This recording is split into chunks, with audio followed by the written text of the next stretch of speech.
Welcome to Hard Copy. I am Terry Ikumi.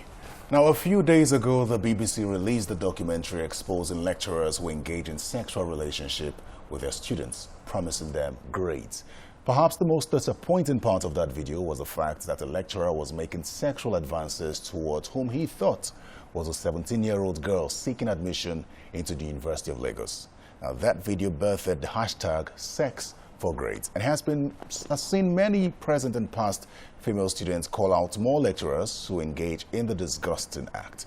Now, truth be told, that video was only an arrow to what has been eating up our tertiary education system. So why has it proven near impossible for female students to report cases of sexual harassment by their lecturers? Can the university authorities say that they are unaware of the activities of these lecturers, or are they untouchable? Sexual harassment in Nigerian universities appear under-researched and under-reported, and it's been allowed to gain critical dimensions in our universities and institutions of higher learning. In October 2017, a lecturer at the College of Health Technology was set up and caught in Cross River State. In June 2019, a lecturer at the University of Ado-Ekiti was also set up and caught. Now, this trend could be interpreted to mean that reporting sexual harassment isn't really the best way, since victims have to devise a way of setting up and catching their abusers on film to be believed or set free from their harassment. But then, beyond the school environment, women also face sexual harassment in the workplace and even as entrepreneurs. My guest today is Dorothy Njemanze, a social crusader who also has experienced some form of sexual harassment. Dorothy, welcome to Hard Copy. Thank you for having me on. Now, I'd like to start off by getting your reactions. How did you feel when that documentary was released? How did I feel? It was a long time coming. It was about time. It was a lot of relief for us because the burden of proof had been shifted primarily to females. And I'll give you a background to most of the females in year one.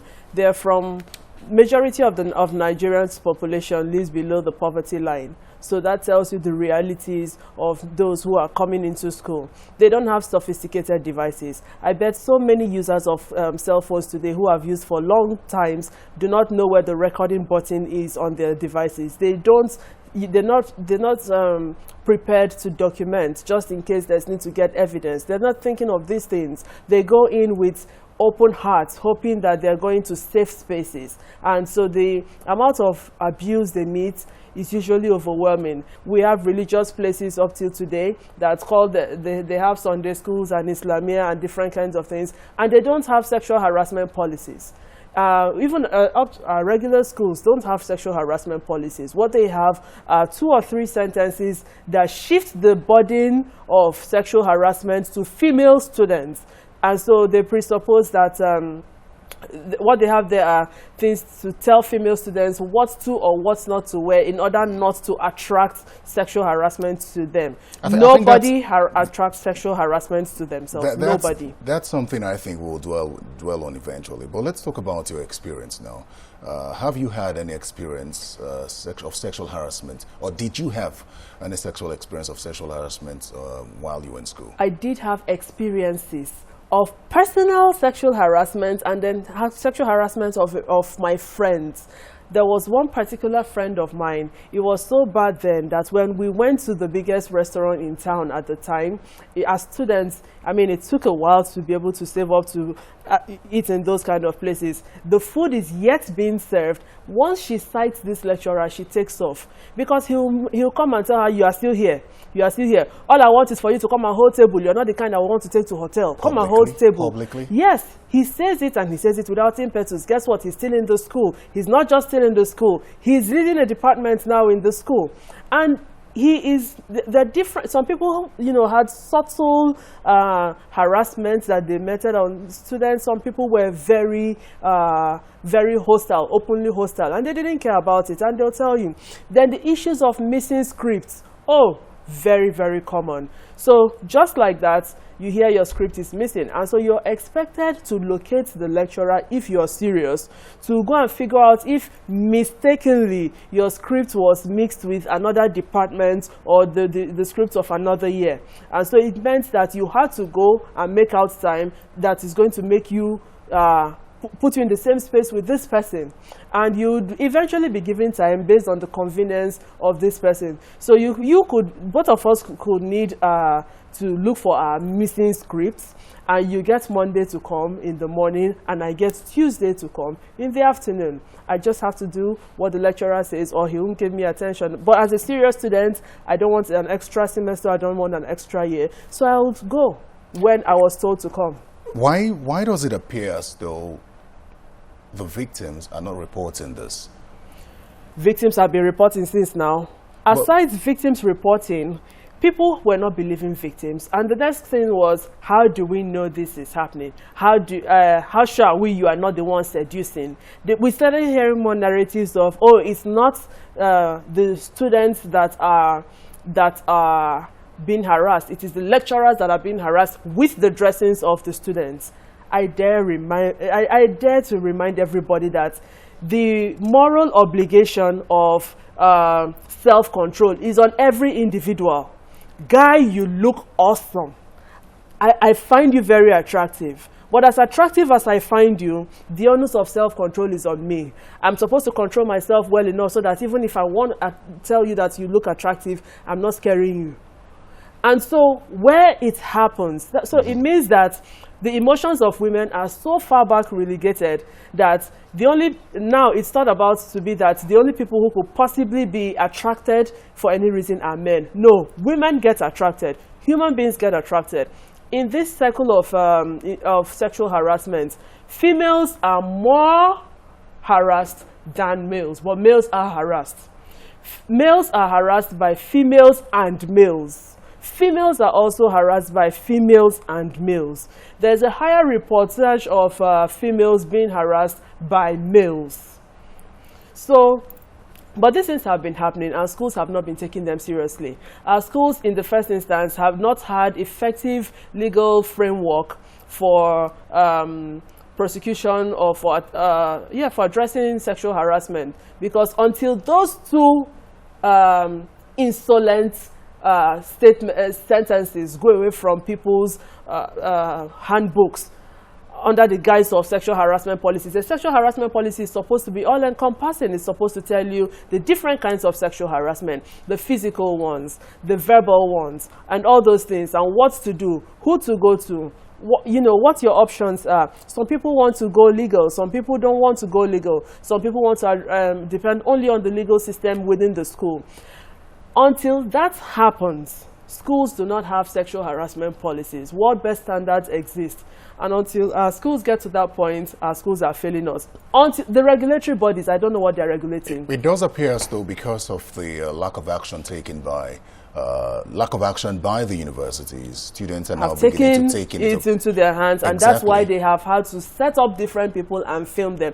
We even had a case about last year or so where the girl in question was sent to prison because it was alleged that aside filming the lecturer nude, they told him that they would not delete the thing unless he brought some money. So she earned a jail term, and it was sensationalized by the media to be females. Blackmail? Stop. Yeah. So people are not looking at the root causes now. People who don't have an idea how to handle things at that age are feeling very helpless and taking it into their hands and upon themselves to document evidences. In Niger State, there was a particular case. The girl has dropped out of school now. She dropped out in her final year. She was threatened to be assassinated.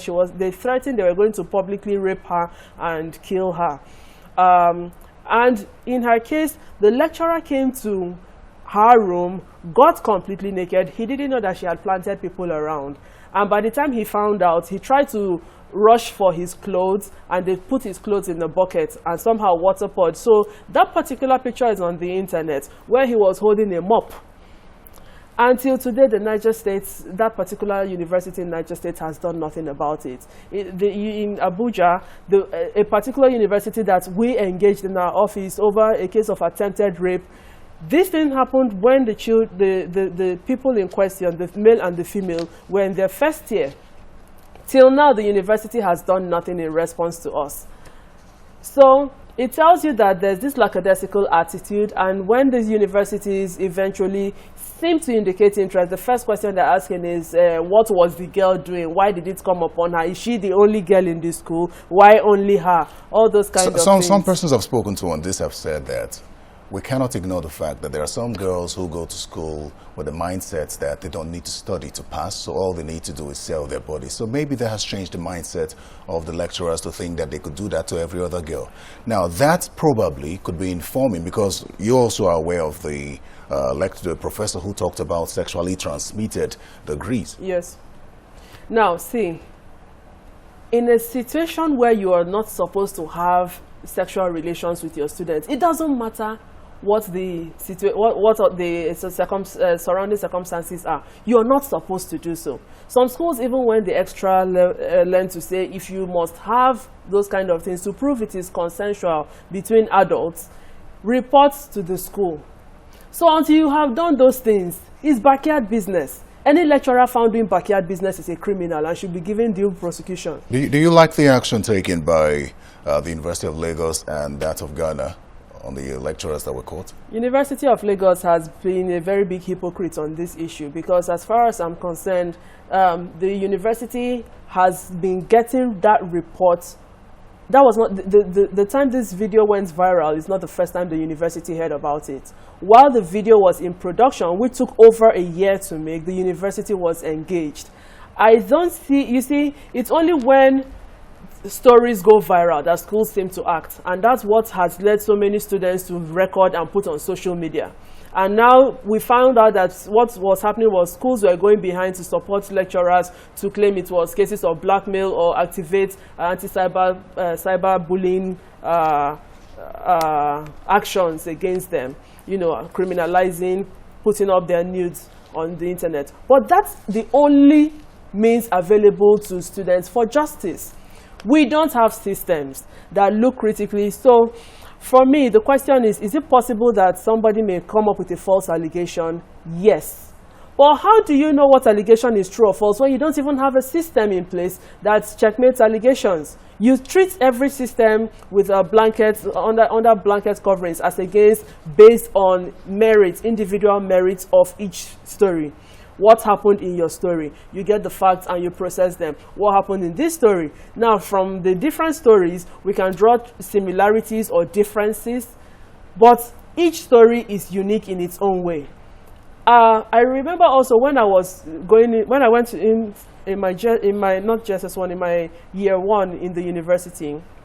During the registration process, one of the offices I went into, the man extended his hand beyond the papers I had in front of me, and his hand came through straight to my breast.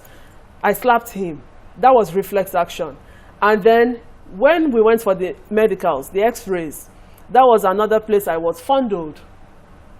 So we have sexual harassment that is a daily culture in so many places. Let's categorize sexual harassment now. Yes. Would you categorize sexual compliments, comments as harassment? So it depends on context. Many times with what is said verbally, you have an opportunity to say, I don't like it or stop it. But when it's persistent, it shows that this person is out to do this, and you have there's proof of harassment. Then your personal space, encroaching in your personal space, anything that's makes you uncomfortable. There are different kinds of gropings that exist for different ways, and we have a lot of the same kind of gropings in the marketplaces. It happens a lot in so many ways. Or you're talking to lecturers, they feel they need to hold your hand. You don't touch me. You don't get in my personal space. I don't like to hug. You don't hug me because you're my lecturer, and all those kind of things. So there's a lot of all of that. If you take a look at the cases that we've seen so far, you find that they are very senior lecturers. Senior lecturers, junior lecturers, even people who help lecturers mark scripts, lecturers' assistants, they are all guilty.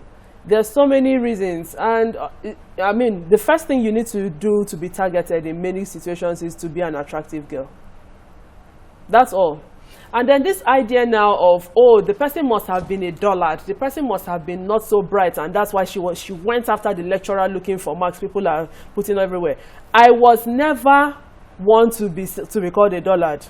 I could just go to classes and I don't need to do any reading up again, just to have good grades. That's my kind of person. Well, why would I sit back when I hear I have a missing script? I'll go and figure out where my script is now.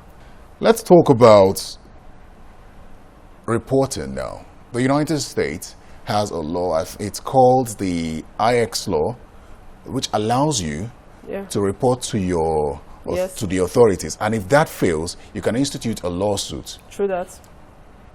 That doesn't seem to be probably well communicated here to let students understand that they could institute a lawsuit against lecturers, or is that something that obtains here? Students are victimized for even daring to suggest that there's something that has gone wrong that can even, for any reason, put the school in bad light. That's the history we've had. How many students have appeared before Senate and not been victimized for insisting they wanted their script marked by Senate? I know people who have insisted they wanted their script marked by Senate because they felt some kind of victimization in one way or the other, that were further penalized or victimized in, in certain ways. So it's going back to that. Schools should have sexual harassment policies. The Ministry of Education has failed Nigeria colossally by not ensuring that there's standard sexual harassment policies that must be adopted by all institutions called academic places, private or public. And also in regulatory functions, in overseeing regulations of this, the ministry has largely failed by not ensuring that they get reports, periodic reports. If you have something in place for checkmating, then you must have, okay, what has happened? The only request I had for the university in Abuja on the attempted rape was open a sex offenders register and put this person's name as number one. That's all I want, because attempted rape is a sex offense. Let's have documentations of this thing. And they say I want to ruin the poor boy's life.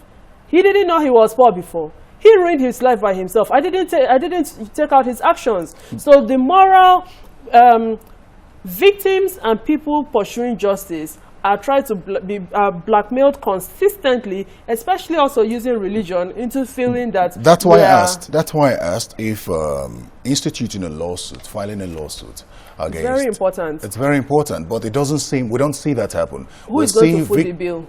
Even for investigative, processes. Pick up some of those we are few. Even for investigative processes. The Nigerian police still does not have funding for basic investigations. During your time as a social crusader, have you come across sexual harassment of boys? A lot. I've come across a lot. And that's what led to the statistics I gave you. That the harassers, it is human beings that are hurting human beings. The human beings are males and the human beings are females. The predators are males and females. The victims are males and females. But the prevalence in reportage is that the predators are more males than females and the victims are more females than males. So a lot of what is inappropriate, inappropriateness has not been given its proper definitions. Until sexual harassment policies exist in institutions, a lot of inappropriateness is going to continue being trendy. And it's taking over to the workplaces. So the same inappropriateness, your boss called you in and your boss is holding your hand. Who are you to tell your boss to leave your hand? Who are you to tell your boss that he should book for a different room when all he wants to afford for that trip is one room so that you sleep in the same room with him? Who are you to say this? Who are you to say that? So that sense of entitlement for predators. That brings me to one of the messages I received from one of the people I contacted. I tried to get him to appear here. Interestingly, it's a man. Yeah. And he couldn't make it. He says, my boss, I'm married. Elijah added my name to the list of delegates for a conference in the UK. I had absolutely no idea why she did it, but it had nothing to do with my unit on the job. We got to the UK and I was waiting to be picked up at the airport by my in-law, but my boss got a cab and signaled me to get into the vehicle that she had booked a luxury room for us. I was a bit confused, so I asked what she meant by booking a room for us. She pointed out to me clearly that I was in the UK to satisfy her sexual needs. I respectfully asked to return to Nigeria immediately, but she threatened hell on earth, shouting at the top of her voice at the airport. I managed to spend the week in the UK with my brother-in-law, but attended the conference daily.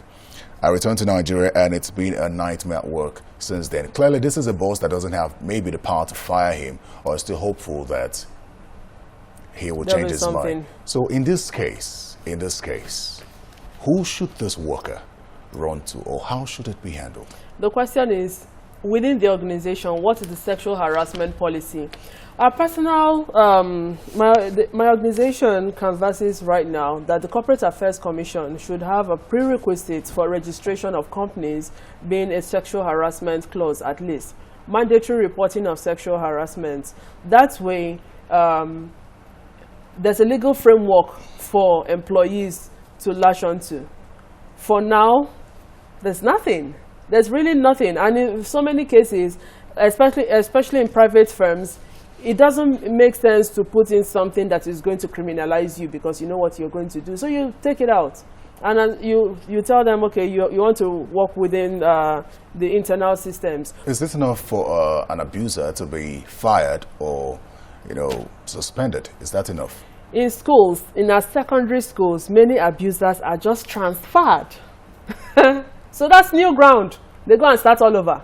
They should be documented. Sex offenders must be registered. And on that note, I'm happy with what the NAPTIP is doing to implement the Violence Against Persons Prohibition Act and the implementation of the National Action Plan on the UNSCR 1325. More is happening, and so now the Sex Offenders Register that is about to be launched it's a step in the right direction. Ekiti State is already doing that. The states are already doing that. Let's document them. Let's get to that place where when you want to get a house, all you do is you get on an app. And then from the app, you can tell, oh, there's sex offenders resident in this place, for you to decide if you want to be there with your children or not. We need to get to that place. That's where the world is now. Nigeria has to excuse it seems like we've made some progress with this exposure now. And you find that since this came out, we've had people coming forth, even people who left school years ago have come out to mention names of lecturers who have. So with this level of progress that it seems that we've made or are making, how do we sustain it? Because I spoke with someone who also came up with the submission that this is just temporary. By the time this whole buzz dies down, we might still have the same thing, because it doesn't mean that because this has happened, lecturers will be deterred. I'm not aware that the buzz will die down. I'm aware now that more people are aware of a lot of things that constitute inappropriateness that they felt were appropriate. So there's more awareness. I'm aware now that a lot of people are aware that they can record these things and they can use their recordings better. I look forward to recordings of, a lot of harassments from the entertainment industry, for instance, being blown up like that. You see, with sexual harassment, it's a power play. It's a thing of power. I want to prove I'm strong. I want to. And if we keep listening, if we follow through with what exists now, we'll be playing with the dynamics of these people who are playing with power. We need to have strong policies on ground. We need to have means of implementing existing ones. We need to, 1% of consolidated revenue fund is supposed to go into funding the national health policy. And that's supposed to help to provide services, emergency services. Until that starts happening, a lot of these are emergency services. Many people cannot afford the extra luxuries of getting their medicals done to get evidence that is tenable in court, or even going to court, or even the extra luxury of engaging police, because to engage police in Nigeria is a serious luxury. Until the government starts seeing that women and children, and indeed every other vulnerable person, are human beings, and ensures that everything, human rights, is taken into cognizance in its entirety and invested in appropriately. I'd like to thank you so much, Dorothy Njemanzi, for finding time to come speak to us. Thank you for having me on. Well, that's Hard Copy. Thank you for watching. I'd like you to send feedback to hardcopy@channelstv.com. For Twitter, it's @CTV Hard Copy. I'm Terry Ikumi. Goodbye.